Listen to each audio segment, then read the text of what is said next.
Hello everyone, good evening, good evening. So let's start the lecture number 7 of Newton's law of motion, जहाँ पे हम लोग veg constraint की problem को discuss करेंगे. जो प्रीवियस मेरे लेक्चर्स थे उसमें मैंने पुली ब्लॉक सिस्टम से रिलेटेड 2 लेक्चर्स को डेडिकेट किया था, जहाँ पे हमने अच्छी प्रॉब्लम्स को डिस्कशन किया था और उनकी अप्रोच को हमने देखा था.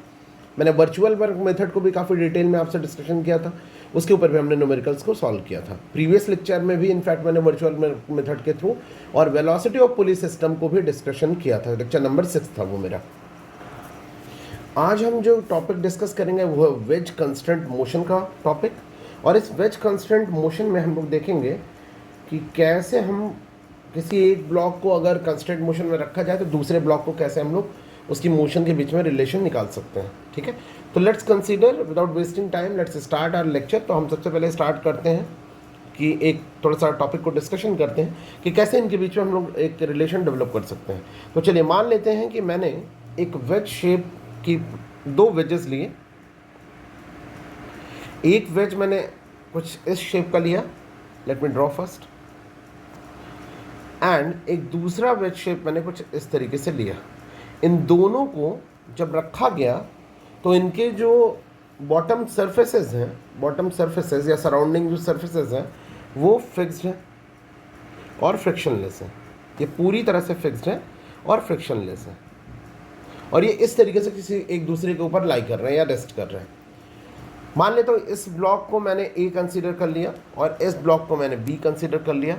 अब देखिए, अगर ब्लॉक बी के ऊपर एक एफ फोर्स लगाया जाएगा, एफ फोर्स लगाया जाता है, तो चूंकि ब्लॉक ए और बी दोनों ही किसी दूसरी डायरेक्शन में, केवल ये वाली डायरेक्शन ओपन है मूव करने के लिए, किसी और डायरेक्शन में मूव नहीं कर पाएंगे.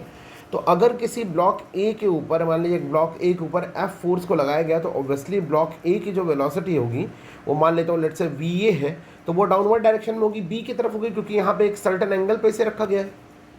तो चूंकि बी के पास कोई और स्पेस नहीं है और ए के पास भी अब स्पेस नहीं बच रहा है, because A will not get enter to this, इसके अंदर नहीं चला जाएगा. That is why the component of velocity of A, एक वी ए के वेलोसिटी का एक कंपोनेंट बी को फॉरवर्ड डायरेक्शन में या इस डायरेक्शन में कोई एक मोशन दे देगा, जिसे हम let's say we B velocity बोल देते हैं.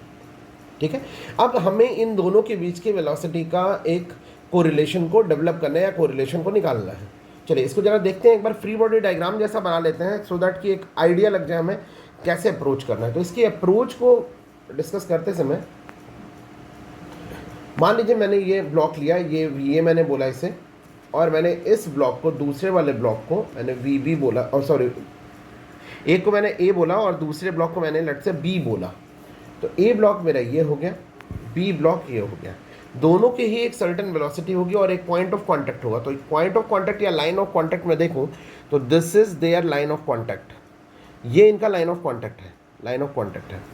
और to solve this kind of question हमें क्या करना होगा, एक चीज़ अपने दिमाग में बिल्कुल अच्छे से बिठा लेनी होगी. ब्लॉक में मैं इसे लिख देता हूँ, किसी एक ब्लॉक में बंद करता हूँ इसे, कि कैसे सॉल्व करना है इस तरह के क्वेश्चन को, कि the velocities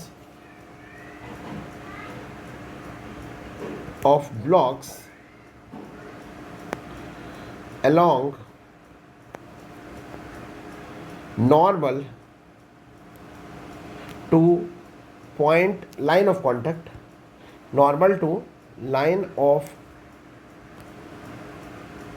contact should be same. क्या मतलब हुआ इसका? इसका ये मतलब हुआ कि ये इसकी लाइन ऑफ कॉन्टैक्ट थी, let's say this was it's line of contact. इसके नॉर्मल डायरेक्शन में, यानी कि परपेंडिकुलर डायरेक्शन के अलॉन्ग, ये इसकी परपेंडिकुलर डायरेक्शन हो गई. इस डायरेक्शन के अलॉन्ग, यहाँ पे लिख भी देता हूँ मैं, this is line of contact, और ये मेरा हो गया perpendicular direction to line of contact. इस दोनों के अलॉन्ग, इन दोनों के अलॉन्ग जो वेलोसिटी का कंपोनेंट होगा, इसकी वेलोसिटी का कंपोनेंट और इसकी वेलोसिटी का जो कंपोनेंट होगा, लेट्स से कोई एंगल ये मान लो थीटा हो, तो इसके अलॉन्ग, इस लाइन के अलॉन्ग इसका कंपोनेंट और इसी लाइन के अलॉन्ग इन दोनों के वेलोसिटी का जो कंपोनेंट होगा दैट शुड बी सेम. तो अगर मान लो मैंने इसे वी V1 माना और इसे V2 माना और एंगल दोनों का सेम रखा, let's say this is alpha, not alpha, चलिए थीटा हमने कंसीडर किया था तो थीटा कंसीडर करते हैं, ये थीटा और ये भी थीटा है अगर है, तो हमारे पास क्या आ जाएगा V1 cos theta is equal to V2 cos theta. ये जो कंपोनेंट ऑफ वेलोसिटीज होगा along the line normal to the point of contact या लाइन ऑफ कांटेक्ट, वो सेम होना चाहिए दोनों ही वेजेस के लिए, ठीक है। इसी अप्रोच को हम लोग लेते हुए एक क्वेश्चन को डिस्कस करते हैं, कुछ इसी तरह का क्वेश्चन है। चलिए क्या है क्वेश्चन कि the relation between velocity of object A and B is to be find out, इन दोनों के बीच का एक रिलेशन को फाइंड आउट करना है।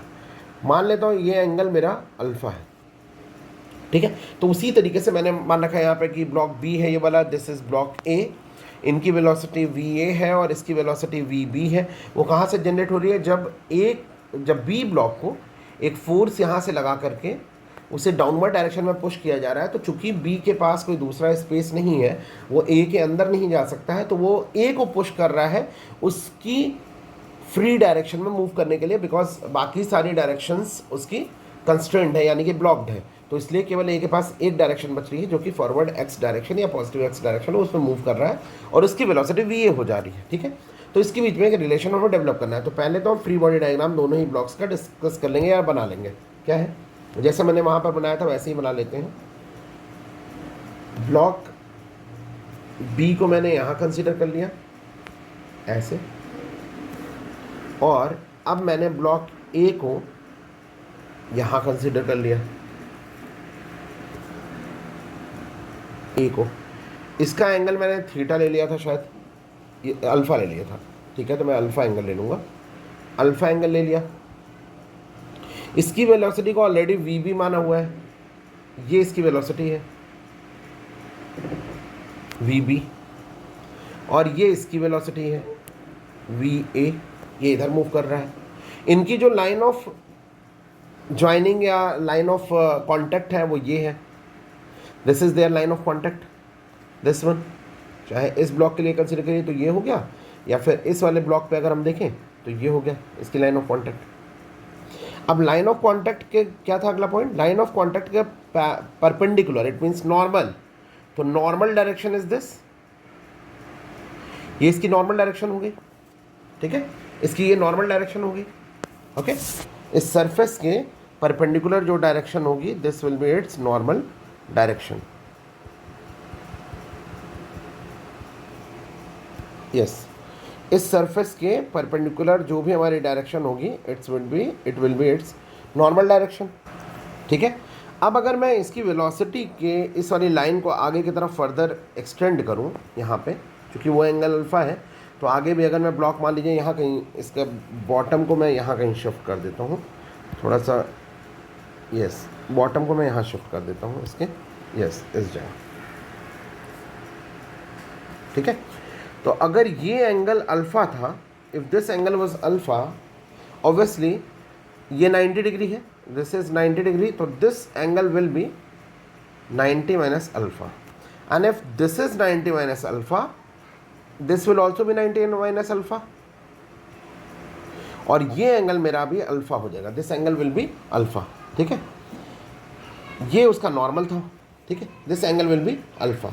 चलिए अब आगे आते हैं, जरा इसको समझते हैं, ठीक है। If this is alpha, if this angle is alpha, और एक मैं यहाँ पे परपेंडिकुलर ड्रॉप कर दूँ, अगर कलर चेंज कर देता हूँ, यहाँ पे एक परपेंडिकुलर ड्रॉप कर दूँ, if this angle is alpha, this was also alpha, और अगर ये एंगल अल्फ़ा होगा तो ये जो वेलोसिटी जा रही है मेरी, यही तो थी, यही तो वेलोसिटी थी वी ए, ठीक है। ये वाली वेलोसिटी मेरी वी बी थी, this velocity was V B, तो ये एंगल मेरा कितना हो जाएगा, 90 माइनस अल्फ़ा हो जाएगा। नाउ सी व्हाट हैपेंड कि दोनों की वेलोसिटी का कंपोनेंट अगर ऐसे देखते हैं, ये है मेरा वी बी, ये एंगल अल्फ़ा है, और इसको आगे एक्सटेंड करते हुए मैंने देखा तो ये एंगल अल्फ़ा आया, ये एंगल 90 माइनस अल्फ़ा आया, और ये मेरी वेलोसिटी वी ए आई, ठीक है। ये वेलोसिटी वी बी है और ये वाली वेलोसिटी वी आई, ठीक है। अब देखिए इसी लाइन के अलॉन्ग, चूँकि ये है normal, normal to line of contact ये है। इसके अलोंग अगर देखा गया तो क्या आ रहा है मेरे पास, इस लाइन के अलोंग दोनों की ही वेलोसिटी का component should be same. It means V A cos 90 minus alpha is equal to V B का अगर कंपोनेंट इसके अलोंग लूंगा तो क्या आ जाएगा, V B cos alpha, V B cos alpha.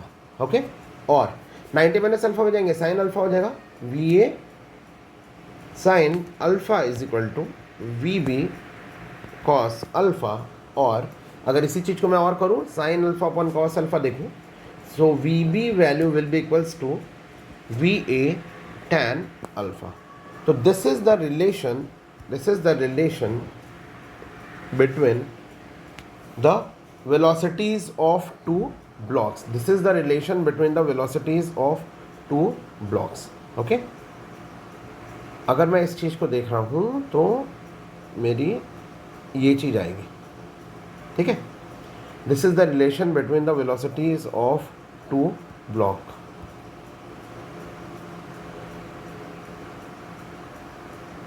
या तो v b is equal to V A tan alpha will be the relation between the velocities of two blocks. तो आई गेस आपको चीज़ ये समझ में आई होगी कि कैसे इस तरह के क्वेश्चन को अप्रोच करना है। एक और क्वेश्चन हम लोग देखते हैं, जरा सॉल्व करने की कोशिश करते हैं। तो एक और प्रॉब्लम लेते हैं। इस प्रॉब्लम में देखते हैं कि एक रॉड गिवन है, एक रॉड गिवन है एक्स वाई, एक रॉड है एक्स वाई जिसका वाई एंड ब्लॉक सी के इस एंड पर रेस्ट कर रहा है, यहाँ पर रेस्ट कर रहा है, ठीक है। जो ब्लॉक सी की वेलोसिटी है वो 20 मीटर पर सेकेंड है। ब्लॉक सी की velocity is 20 metre per second. आपको बताना है velocity of point Y of rod X Y when rod is inclined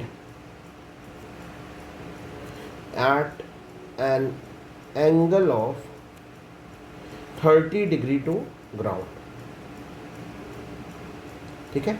आपको ये वेलोसिटी बतानी है पॉइंट नंबर वाई की, जब उसका वाई एंड या एक्स वाई जो रॉड है वो ग्राउंड के साथ 30 डिग्री का एंगल बना रही है, जबकि ऑब्जेक्ट सी हमारे पास गिवन है, उसकी horizontal velocity is 20 metre per second, ठीक है। तो ये भी एक वेज कंस्ट्रेंट प्रॉब्लम है, इसको भी जरा हम लोग समझते हैं, उसी कॉन्सेप्ट से बिल्कुल चलेंगे। तो एक बार फ्री बॉडी डायग्राम या दोनों सर्फेसेस को सेपरेट करके देखते हैं कि पॉइंट ऑफ कॉन्टैक्ट या लाइन ऑफ कॉन्टैक्ट कहाँ पर आता है, उसके करस्पॉन्डिंग हम इसे अप्रोच करते हैं, ठीक है। देखिए हो क्या रहा है यहाँ पे, हो क्या रहा है कि देखो, जब हमारे पास जो पॉइंट नंबर वाई है, जो पॉइंट नंबर वाई है, इसको देखिए, जैसे ही ब्लॉक सी आगे की तरफ अप्रोच करेगा, जैसे ही ब्लॉक सी आगे की तरफ अप्रोच करेगा, ब्लॉक नंबर सी आगे की तरफ अप्रोच करेगा, जो वाई एंड इसके कांटेक्ट में है वो अपने आप को फ्री कर लेगा, वो फ्री हो जाएगा, बिकॉज ये एक्स वाई रॉड उसके साथ फिक्स्ड है, ग्राउंड के साथ पॉइंट एक्स फिक्स्ड है। तो वाई डायरेक्शन या वाई जो पॉइंट है वो क्या करेगा, अपने आप को एक कर्वेचर पाथ पे, क्योंकि एक्स पॉइंट फिक्स्ड है इसलिए एक एंगल बनाता हुआ 30 डिग्री का एंगल था ऑलरेडी इसका। तो चूंकि जो पॉइंट नंबर वाई है वो अपने आप को खुद को फ्री कर लेगा और इस तरीके से एक कर्वेचर बना के डाउनवर्ड डायरेक्शन में फॉल करना स्टार्ट करेगा, ठीक है। लेकिन जो इन दोनों पॉइंट ऑफ कांटेक्ट या लाइन ऑफ कांटेक्ट जो हम अगर देखें, अगर उस चीज़ को देखूं, वहाँ पे हमें ये देखना होगा कि पॉइंट ऑफ कांटेक्ट कहाँ पर आएगा। तो पहले ये समझते हैं जरा, एंगल का सारा ज्योमेट्री का खेल रहेगा यहाँ पे, कैसे करना है हमें देखिए।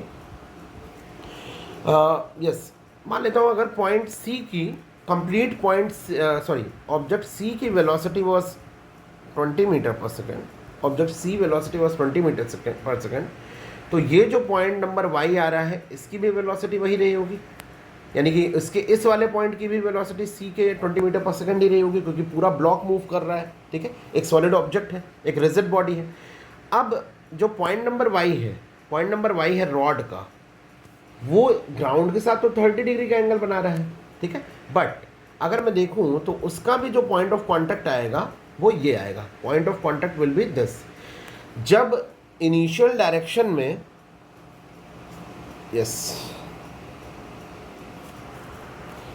जब इनिशियल डायरेक्शन में इनिशियली जब ये मूव करना स्टार्ट किया होगा, जैसे ही ये 20 मीटर पर सेकंड से फॉरवर्ड डायरेक्शन में जाना स्टार्ट किया होगा इस ब्लॉक ने इसका जो ये पॉइंट है ये भी उसी वेलोसिटी से मूव करना स्टार्ट किया होगा फॉरवर्ड एक्स डायरेक्शन में, और जो पॉइंट नंबर वाई है उसका भी जो पॉइंट ऑफ कांटेक्ट आएगा वो यही आएगा, point of contact will be this only. ठीक है, तो जरा अब इसके एंगल्स को जरा देखते हैं एक बार कि क्या एंगल आता है। इस एंगल को, इनके एंगल को जरा हम देखने की कोशिश करते हैं। ठीक है, if this is 30 degree, if this is 30 degree, okay, if this angle is 30 degree, this angle will obviously be 60 degree, this angle will be 60 degree. ठीक है, और जो इसकी वेलोसिटी आ रही होगी, जो पॉइंट है हमारा y, उसकी जो वेलोसिटी आ रही होगी, चूंकि वो कर्वेचर पाथ पे चलना स्टार्ट करता है, मान लेता हूँ इस वेलोसिटी को vy मान लिया, vy। तो if this is 60 degree, this angle is 60 degree, और चूंकि ये परपेंडिकुलर था, ये इसके नॉर्मल रहेगा, नॉर्मल डायरेक्शन में, तो this will be again 30 degree, this will again be 30 degree, और अब ये एंगल कितना हो जाएगा, this angle will again be 60 degree only. ठीक है, 60 डिग्री हो जाएगा हमारा वो एंगल।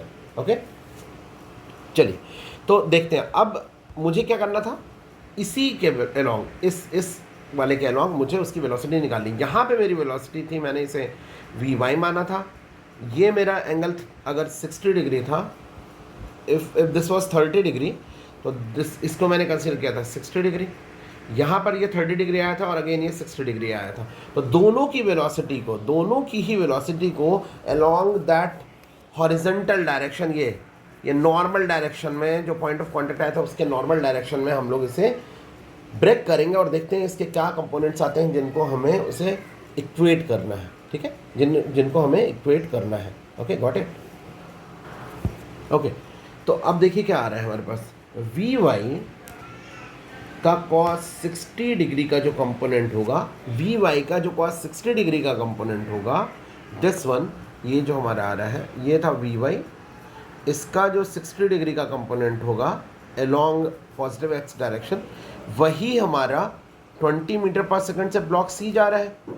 क्योंकि वो ब्लॉक सी 0 डिग्री का एंगल बना रहा है, इसलिए हो जाएगा vc, ब्लॉक सी की अगर वेलोसिटी को मैं vc मान लूँ, vc cos 0 degree, so this will be vy cos 60 is 1/2 is equal to vc will be 20 metre per second और angle 0 degree is 1, so vy is 40 metre per second.